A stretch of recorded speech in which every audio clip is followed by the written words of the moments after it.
What's going on, guys? I'm Jonathan Burnett, and this is how we turned real life into an RPG. Mandatory overtime.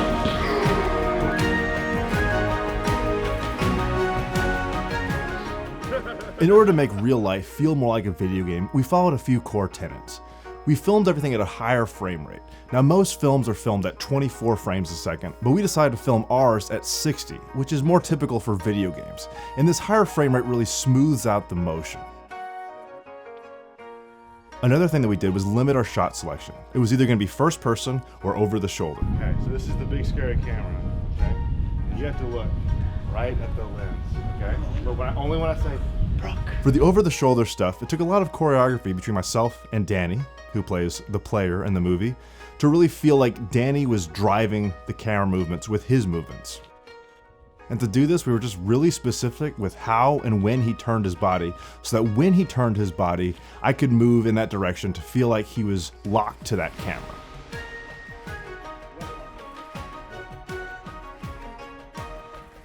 The other few things were we used a wide-angle lens, a 12mm in this case, so we get a really wide field of view, and then it was all filmed on a gimbal. So the combination of a high frame rate, a limited shot selection, the wide-angle lens, and the gimbal all combined to really make it feel like we were in a video game. There's one other thing that makes this film feel like a video game. Danny's performance. Danny does such a wonderful job at becoming the player, the avatar for the audience. Thank you so much. Here, take this. He does a lot of subtle things throughout the film to make it feel like he's an actual video game character. Sounds good. And one of the best ways that he does this is the way that he cycles his animations. You can see this most evidently in the scene where he gets in his car after talking to the annoying neighbor who tries to sell him on the pyramid scheme. You can see that he's cycling his animation from running to stopping to opening the car door and then getting in. It's very stiff and rigid, but it really just feels like preset animations from a video game model. And it's stuff like that that really seals the deal and makes this feel not like a movie, but like a video game. It's gonna be okay. And truly his performance is the glue that connects all the technical elements to really make it feel like a video game in real life.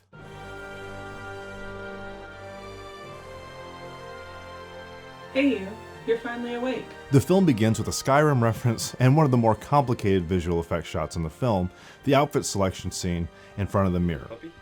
Pugs. Oh, that's perfect. Yeah, let's do that. That's great.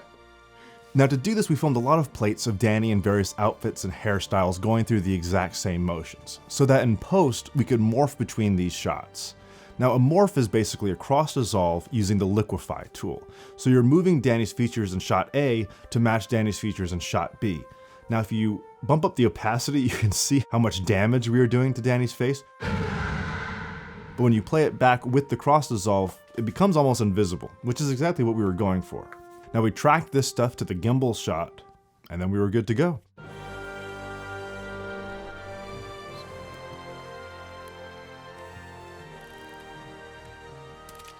The next scene is Danny exiting into the open world. Now, since he's over encumbered, he's got to drop some items. And to do these item drops, we just filmed plates of these items in the location so that the lighting would match. And then in post, I masked them out and composited them in the scene.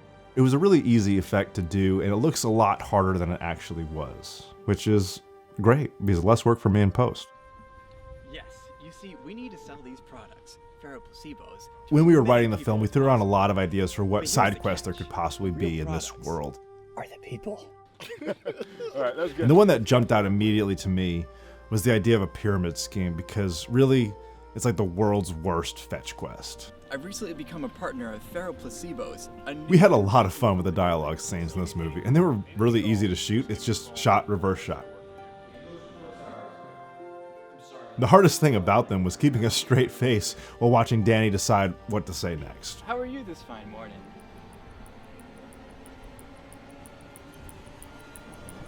I'm okay. How are you?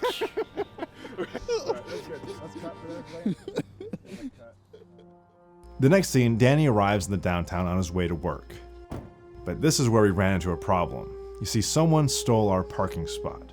In prep, we had planned for Danny to park here. But when we arrived in the city, at 7 a.m. on a Saturday, mind you, someone had taken that spot. So we had a problem to solve. You see, the original plan was for Danny to get out of the car and immediately see my character looking for the little sister. He'd go over to me, and then he would go down that alley to find the little girl. But we couldn't do that here because he had to walk this long distance, so we had a big problem. Because as I had mentioned previously, we limited ourselves in our shot selection to either being first person or over the shoulder. We really couldn't change that geography. So we had a pacing problem. He had to walk a long way, and we had to fill that gap with something. And the solution is something that I'm really proud of, and it's something that actually made the whole film better. We decided to have the boss call Danny and berate him. And this did a lot of things. It filled up that void, but it also set up the boss as the villain of the story and created a conflict between the player and the boss that really crescendoed in the boss fight scene to come later. I'm going to die. That can be arranged.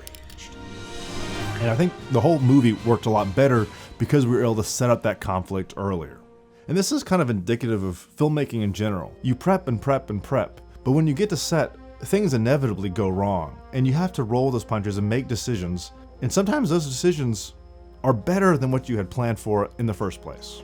Like, the film is much better because someone took our parking spot. When we were writing the script, one of the first ideas we had was the idea of the side quest about the little sister, because I could think of no better example of a binary choice in video games than the little sisters in Bioshock. Rescue, harvest. And I had the perfect little sister in mind, my niece Brooke. How do you feel? Nervous but excited. Nervous but excited a little bit. You're gonna do so good. Now, to convince Brooke to be in this movie was another story. She was initially resistant to all my charming pleading. I had offered to buy her Barbies and candy, and she said no to both of those things. The only thing that would convince her to do this movie was if Audrey, her older sister, would do it too. So we actually filmed the scenes with the little sisters twice, once with Brooke and once with Audrey.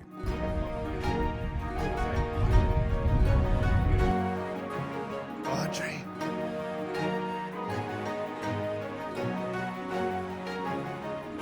And both of my nieces did a fantastic job, and they both had a lot of fun doing it.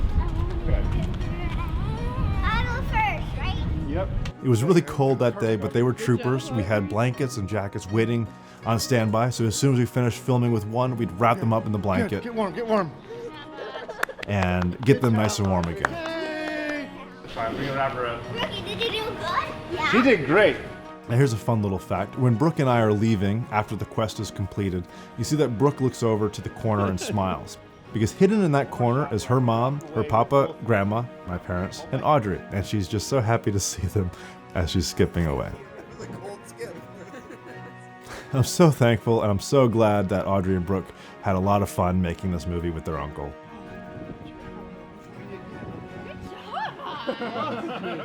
That's so perfect. I think Audrey is quoted as saying that it was great and that she would love to do it again if only it was a little bit warmer. And I agree, Audrey. It was really cold in that alleyway. Get warm. Go get warm. Warm.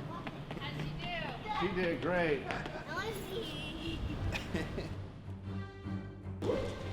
And then like, pop back. Yep, like sort of Pokemon battle. Yeah, it is. It is Pokemon battle. Yeah. There was only one way to end this film, a literal boss fight. And we had a lot of fun putting this scene together. No Matrix reference, but I'll start like here, and like whip to here, and then you're like. When you look at video games through the lens of real life, nothing is quite as ridiculous as turn-based combat. I've worked here for 6 years without a raise. Today, you're gonna pay for it. The idea that the action would just stop as you select your move and your opponent would just wait for you to hit them is just so ludicrous, and I absolutely love it. I've been wanting to use this conceit in a film for a very long time, and this just seemed like the perfect place for it. Closer to you. I think it'd be great to like just do this like you just dodged it. Like, This scene was just a blast to film. We hazed up the whole space, creating dynamic shafts of light. Noah just unleashed his inner Ganondorf. And Danny just killed it as the player, as always. One, action. Mandatory overtime. it was just a lot of fun, and I'm very proud of the finished result. I think just plead with them, like, I need you to file those reports. Like, there's no one else in this job that can do it, Danny. You know? Pizza parties every week. You can have my office.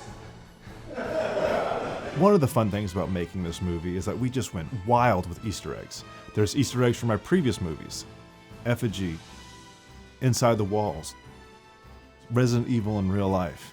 There's references to so many video games like Skyrim, A game of Gwent. The Witcher 3, How about a game of Gwent? Mass Effect, Bioshock, Let's go bowling. Grand Theft Auto, Cousin, let's go bowling. and many, many more. Unpaid overtime. I like that a lot. Yeah, I was trying to just... I don't remember what video game they did that, but... I say this about every project I've made, but this one was no different. It was an absolute blast to make, and it really felt like a family affair. I had my nieces in it, my parents had a cameo, my fiance operated camera, shot behind the scenes, acted in it, and designed the graphics for it. She's just an absolutely wonderful collaborator.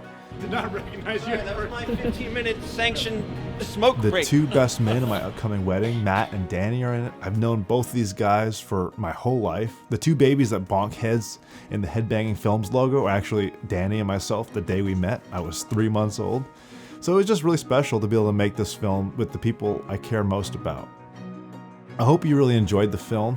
This is going to be a pretty crazy summer. I'm getting married and I'm moving, but I've got some really cool stuff planned, so stay tuned. Thanks for watching. Until next time. So I'm gonna be on the gimbal. I'm gonna pull out. So after he says that can be arranged, we should just like come on, as the camera's moving, it's all lighting. I think it's gonna be pretty cool. Do you think it's a good idea? I think it's a good idea. All your ideas are good. That's not true.